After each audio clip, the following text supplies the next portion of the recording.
Forspoken could have been something magical, a modern-day Second Son for a new generation, but instead a so-called sister walks in fantastic across the landscape that at times is arguably breathtaking, mysterious, and quizzical.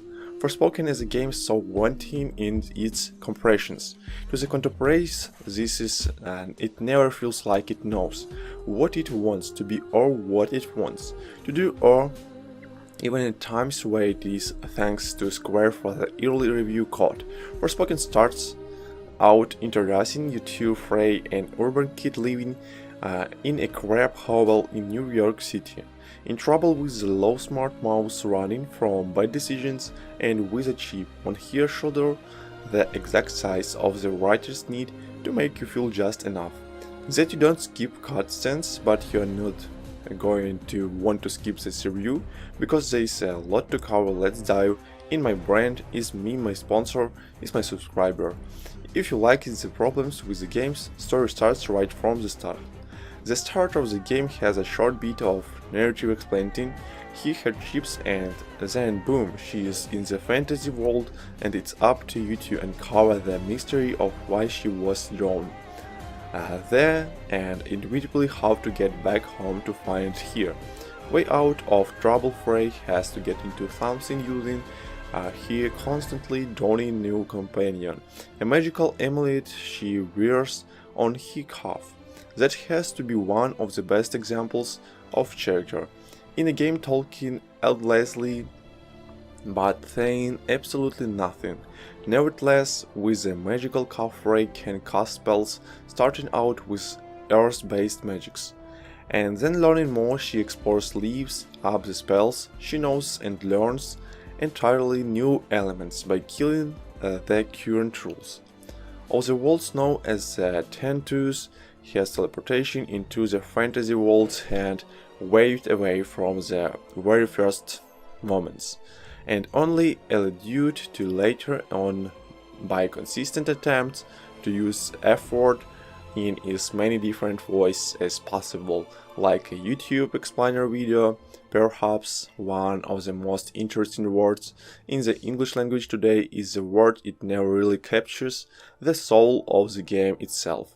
The novelty is almost completely wasted on this character who is constantly telling of everybody, telling everyone they don't want to learn more, they don't want to help more, they don't want to do anything, and they don't want to see more. This distance means that the players then forced to somehow push through the main character's own dislike in general distaste for the world itself with their own emotions, splitting them away from playing as Ryan instead, making them feel like they're pushing the story forward themselves, and that means their sense of wonder is almost entirely gone, and uneven and unlikable characters are not unknown, but Frey could have been incredibly special.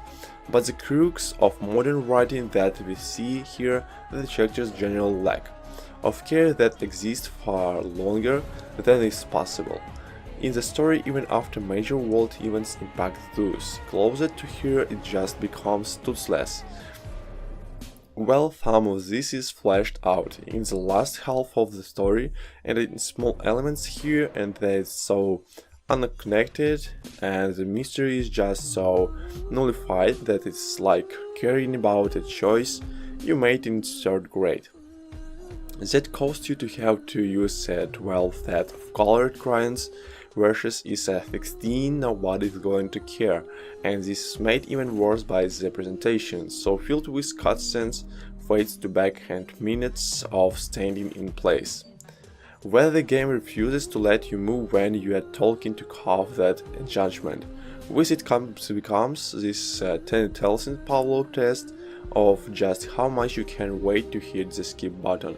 We are not talking a couple of times or a dozen times, but instead many dozens of times where this continuous start and stop happens.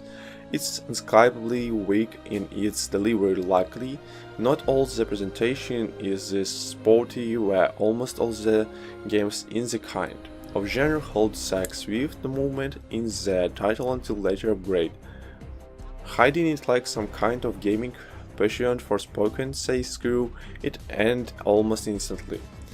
Phase Blaze torn across the landscape, speed across sand dunes, dashing through deserts, and later working through woods, and hundreds of final locations that make the starting couple of House pale. In comparison, and it's currently something worth working through, so you can see the later sections have a couple of incredible moments of platforming, though Frey continues to control these very loose fashions that can absolutely frustrate. The game's movement mechanics normally let me worst platformer get away. With Martha though here moving across massive cliff faces Frey's ability to parkour over damn near anything, new once you get to that wide location and subbed it glance later on and start blasting around the game while it can look gorgeous. There's one particular location where I was running down a darkened valley it's sailing, almost touching like evil fingers in some prey-handed for. So thanks for watching, subscribe to my channel and press like button on this video.